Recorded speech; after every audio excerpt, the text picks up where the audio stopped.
Halo kawan-kawan, berjumpa kembali dengan saya Minan LK Elektronik Kendangan. Di kesempatan video kali ini saya akan memberikan lagi sebuah informasi kepada teman-teman, yaitu mengenai perbaikan kulkas. Dimana ini adalah kulkas Ochida ya teman-teman. Kerusakannya, kendalanya atau permasalahannya adalah di bagian evaporator penyok.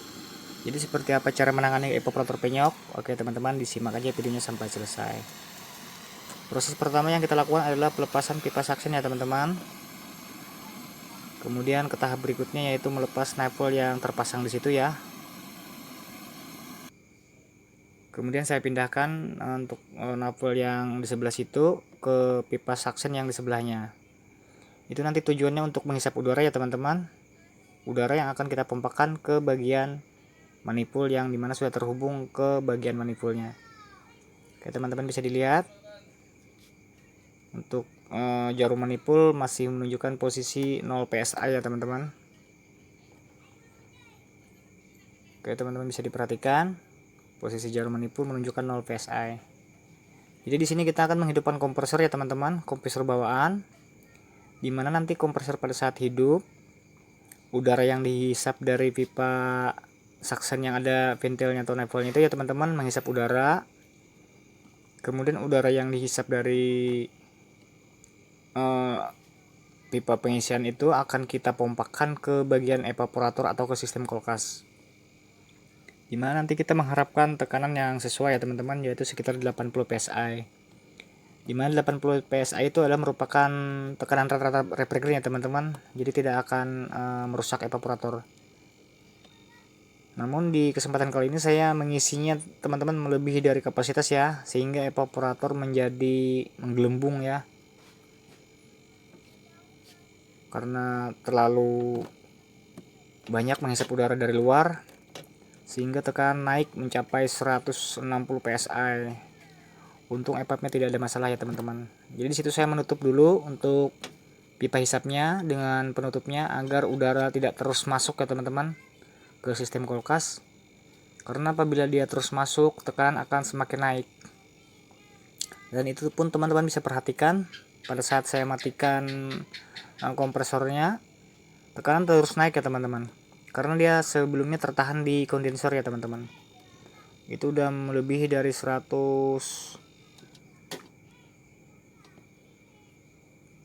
PSI ya teman-teman.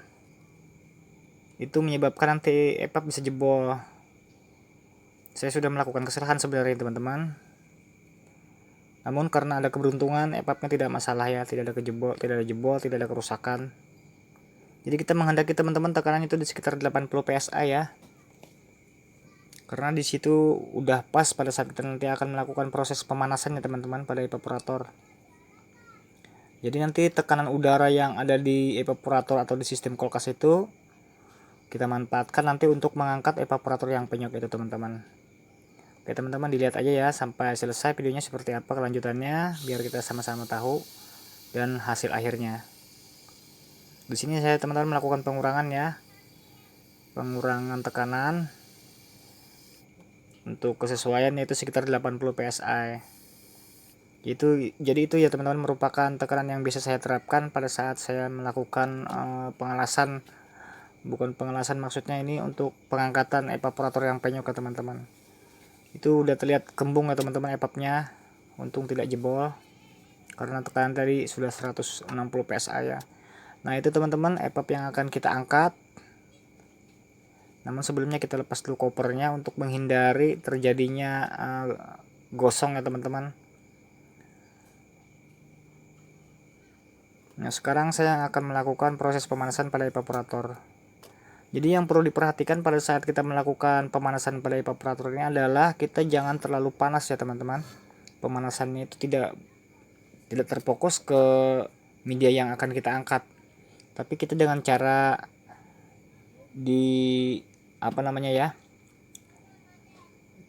maksudnya tidak fokus ke tempat yang akan kita angkat, tapi kita apinya itu kita gerak-gerakan untuk mendapatkan pemanasan yang merata. Karena panas itu terlalu berlebihan akan menyebabkan nanti di salah satu sisi ya teman-teman terangkat di salah satu sisi, sehingga EPAP yang bagian lain yang masih keras nanti akan menyebabkan patahan teman-teman di situ. Jadi memang harus dilakukan dengan perasaannya teman-teman, dipanasi secara menyeluruh dengan cara digerak-gerakan untuk apinya. Jangan terfokus pada titik yang akan kita angkat evaporatornya. Jadi teman-teman bisa dilihat ya, untuk yang di sebelahnya sepertinya evaporatornya agak berat, lempeknya terlalu berat sehingga sangat sulit untuk dilakukan pengangkatan. Namun dengan proses dan ketekunan dan perlahan-lahan kita lakukan, akhirnya berhasil juga ya teman-teman. Kita tidak usah mengharapkan hasil yang sempurna ya teman-teman. Yang penting ada ruang untuk pergerakan repergen nanti pada saat dia bersirkulasi. Jadi kita tidak memerlukan pengangkatan yang sempurna, karena apabila kita memaksakan teman-teman dikhawatirkan nanti bisa gagal ya. Yang penting sudah ada celah ruang untuk melakukan proses pergerakan repergen di evaporator, itu sudah cukup. Jadi yang kita lakukan adalah untuk memberikan ruang celah agar dia bisa bergerak. Jadi tidak usah terlalu maksimal mungkin, yang penting sudah ada. Yang seperti itu sudah terlihat, ada sepertinya sudah terangkat di bagian evaporatornya. Oke teman-teman perhatikan. Jadi di situ sudah bisa melakukan pergerakan repergen ya teman-teman, di celah ruang yang terangkat sebagian itu. Nah, untuk bagian yang sebelahnya masih terlihat penyok, tapi tidak saya lakukan lagi karena saya khawatir ya teman-teman akan terjadi kegagalan nantinya. Nah untuk yang kasus di sebelahnya ini teman-teman termasuk yang agak berat ya, karena penyoknya agak dalam. Namun kita di sini tetap melakukan ya teman-teman, melakukan karena pekerjaan kita ini merupakan hal yang istilahnya berat ya teman-teman, karena pekerjaan semacam ini penuh resiko. Lagi pula EPAP yang semacam ini tidak ada dijual ya teman-teman. Untuk proses perbaikannya cukup sulit apabila gagal untuk melakukan pergantian evaporator. Jadi kita memang harus hati-hati. Nah, di sana ada terlihat ruang, di mana ruang di sana di bagian bawah ada menggelembung ya teman-teman. Nah, itu yang kita manfaatkan nanti untuk pergerakan repergen bersirkulasi. Jadi kita tidak usah memaksakan ya teman-teman, harus sempurna. Yang penting ada ruang yang kita kira-kira cukup untuk proses perjalanan repergen bersirkulasi. Jadi sudah cukup, sudah aman. Karena itu merupakan jalur induk ya teman-teman, atau jalur utama, sehingga apabila ada penyok atau buntu di situ maka tidak akan terjadi pembukuan teman-teman. Jadi merupakan sarana repergen yang vital ya, melewati jalur utama. Oke, nampaknya pekerjaan kita udah selesai ya teman-teman. Sudah sepertinya udah sempurna untuk perjalanan repergen bersirkulasi. Sekarang kita lakukan proses ke tahap berikutnya.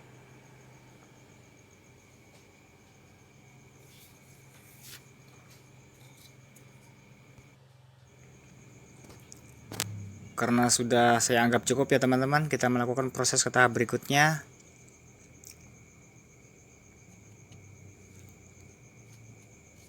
Oke teman-teman, bisa diperhatikannya di situ tekanan di jarum manipul menunjukkan ke 90 psi.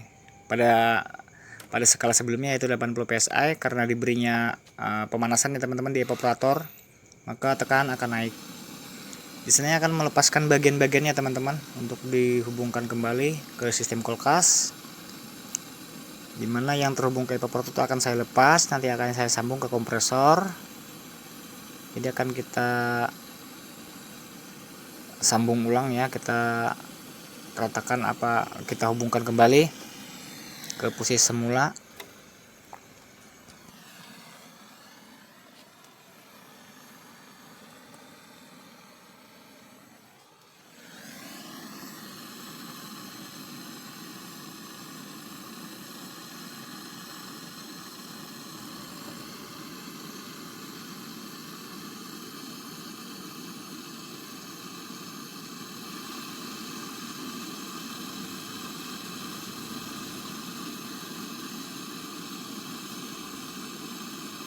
Di sini teman-teman saya melakukan kelalaian ya. Sendok yang untuk memfokuskan api menyentuh bagian koper atau penutup PTC dan overload ya teman-teman. Jadi terlihat agak meleleh ya sedikit. Karena saya kurang perhatian, fokus kepada pengelasan, tidak memperhatikan bahwa ujung sendok yang saya bengkok itu menyentuh ke bagian penutup koper PTC dan overload.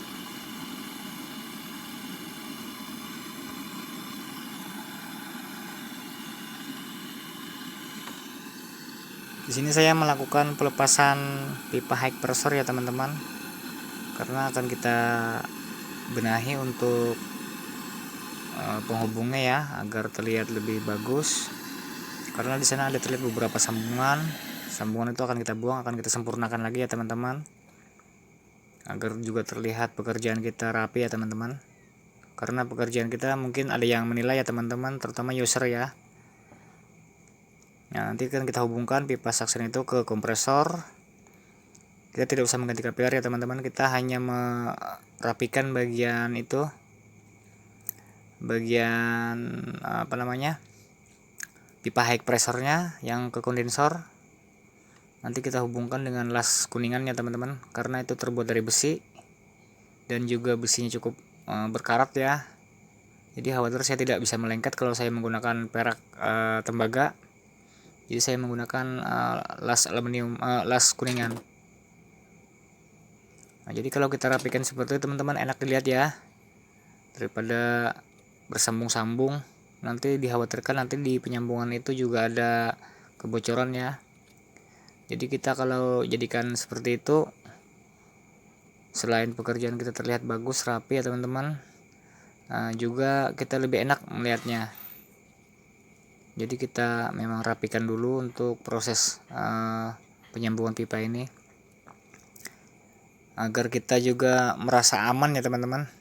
Artinya pekerjaan kita tidak khawatir lagi ada kebocoran di bagian yang mana, karena kita lakukan dengan perhatian ya teman-teman. Jadi kita memang harus diutamakan ya teman-teman kepada konsumen itu, yaitu pelayanan. Ini merupakan bentuk layanan juga ya teman-teman kepada konsumen, agar konsumen merasa diperhatikan ya untuk pekerjaan kita. Jadi artinya pekerjaan kita tidak asal-asalan. Jadi kita melakukan pekerjaan itu dengan bersungguh-sungguh melakukannya.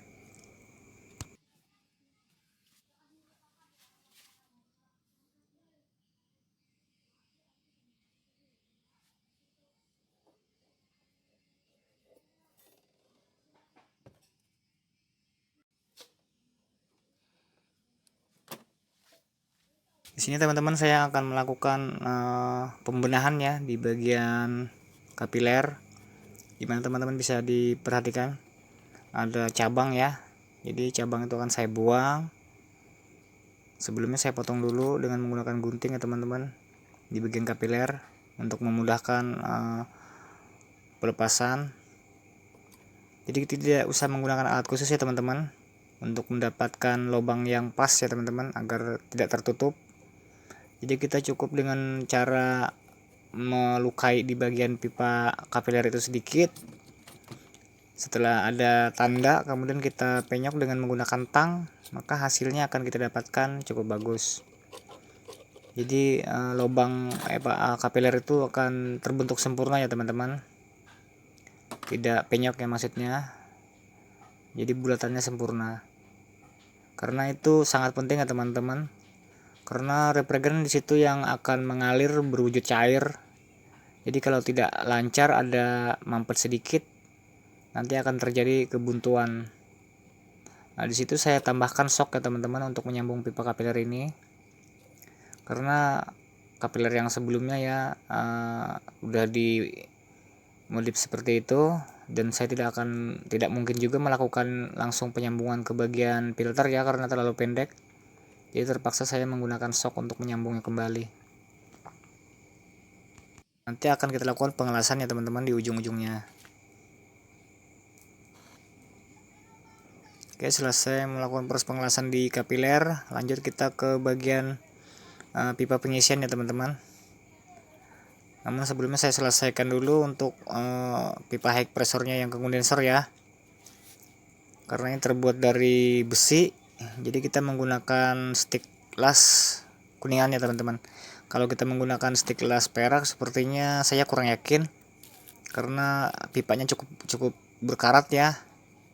Jadi dikhawatirkan nanti tidak melengket ke bagian pipa high pressurnya. Jadi di situ saya menggunakan stick las kuningan. Namun yang perlu diperhatikan ya teman-teman, kalau kita menggunakan stick las kuningan itu adalah tingkat presisi ya.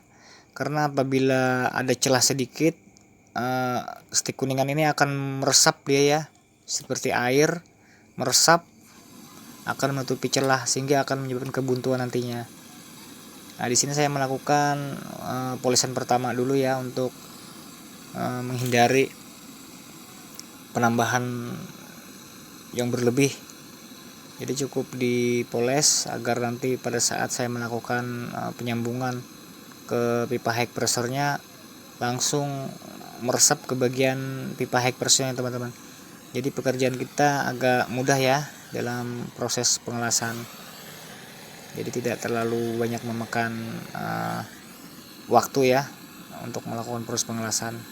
Jadi kita panaskan pipa high pressure itu, kemudian kita dorong dengan tang untuk pipa kondensornya, maka nanti akan melekat dengan sendirinya polesan pertama tadi.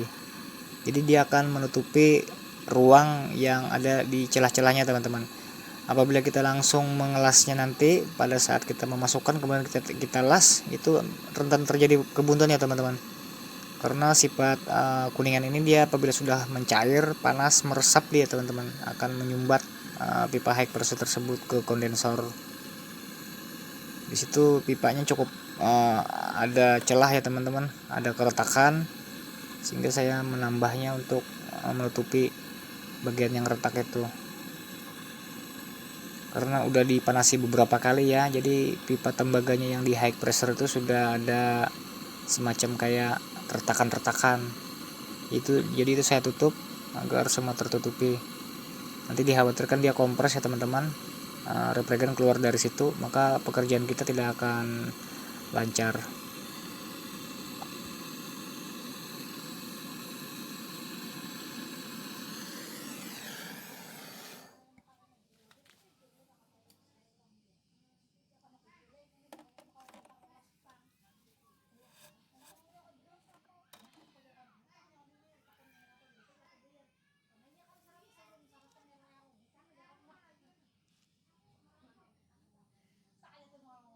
Sekarang kita tinggal mengetahui di bagian pipa section itu ya teman-teman, apakah ada hembusan udara yang dikompresikan oleh kompresor. Apabila ada tembus di bagian pipa section itu, maka dipastikan udara yang mengalir yang telah dihisap oleh kompresor tembus ke bagian pipa hubung yang ada di evaporator. Jadi kita bisa langsung melakukan pengelasan kalau sudah terasa udara ada berhembus di situ. Jadi menandakan las-lasan yang kita kerjakan di bagian high pressure tidak ada kebuntuan. Jadi sekarang kita lakukan pengelasan lagi untuk menghubungkan pipa yang dari evaporator ke kompresor.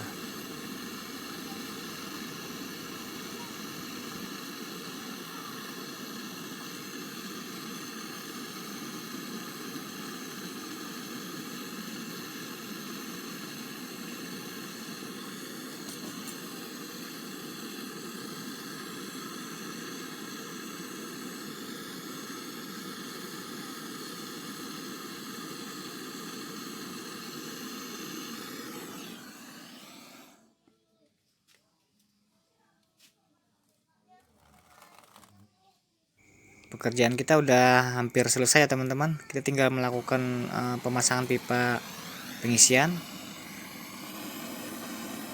yang terhubung ke bagian manifold. Jadi sebentar lagi pekerjaan kita akan selesai.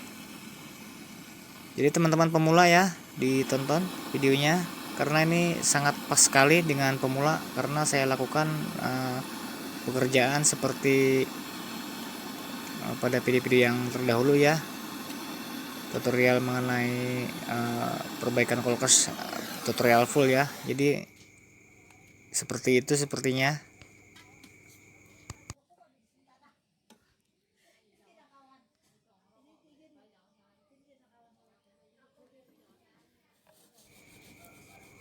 Jadi tahap berikutnya teman-teman, kita melakukan proses pemakuman sistem ya teman-teman. Di sini saya sudah menghidupkan pompa vakum.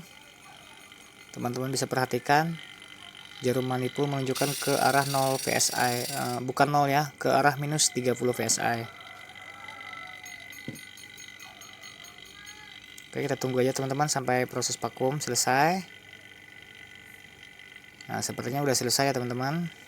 Kita tutup dulu kerannya yang terhubung ke bagian sistem kulkas agar udara yang dari luar tidak masuk pada saat kita melakukan pelepasan navel. Oke teman-teman, di sini kita melakukan pengisian refrigeran dengan cara kulkas dimatikan ya teman-teman. Itu sering saya lakukan untuk melakukan pengisian refrigeran ke kulkas, yaitu dengan cara kulkas dimatikan. Yaitu saya isi dulu dengan freon sekitar 60 psi. Nanti apabila ada perlu penambahan refrigeran, nanti akan kita lakukan di belakang ya teman-teman. Saat nanti kita melihat hasil kurang maksimal, kurang dingin, kurang terjadi pembekuan di evaporator, maka bisa kita melakukan penambahan. Jadi itu yang biasa saya lakukan pada saat saya melakukan pengisian refrigeran atau freon ke kulkas. Sekarang kita hidupkan kulkasnya, kemudian kita cek jarum manipul, dia terlihat turun ya teman-teman. Itu menandakan refrigeran sudah dihisap, dipompakan ke kondensor. Jadi di mana nanti akan terlihat hasilnya. Di situ nanti kita akan melakukan penambahan ataupun pengurangan ya teman-teman. Jadi apabila dirasa kurang akan kita lakukan penambahan, apabila terlalu banyak atau berlebihan akan kita kurangi. Jadi sangat mudah. Di sini saya cek sudah ada tanda-tanda dingin ya teman-teman, namun sepertinya kurang untuk tekan freonnya ya. Nanti akan kita lakukan penambahan. Namun sudah ada tanda-tanda dingin ya teman-teman.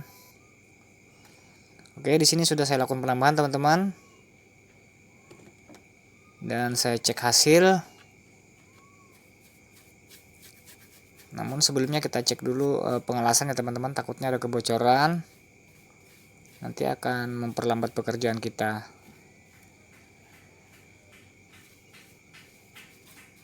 Sepertinya aman-aman ya teman-teman. Udah dilakukan pengecekan dengan sabun ya teman-teman. Sekalian juga membersihkan bekas semburan api. Oke, kita cek ke depan teman-teman. Sepertinya kondisinya sudah mulai terlihat hasilnya ya teman-teman. Ada pembekuan di evaporator. Teman-teman bisa diperhatikan ada es, ada saljunya ya di bagian evaporator dan cukup merata di bagian atas. Itu teman-teman bisa dilihat sudah ada pembekuan. Begitu juga yang di sebelahnya ya teman-teman. Nah, jadi pekerjaan kita sepertinya sudah selesai ya teman-teman. Dan alhamdulillah pekerjaan kita sukses untuk pekerjaan memperbaiki evaporator yang penyok. Oke teman-teman, sekian video saya mengenai perbaikan kulkas yang penyok di bagian evaporator. Jangan lupa di subscribe. Oke, terima kasih yang sudah menonton. Salam dan LK Service Kulkas Kandangan. Bye bye.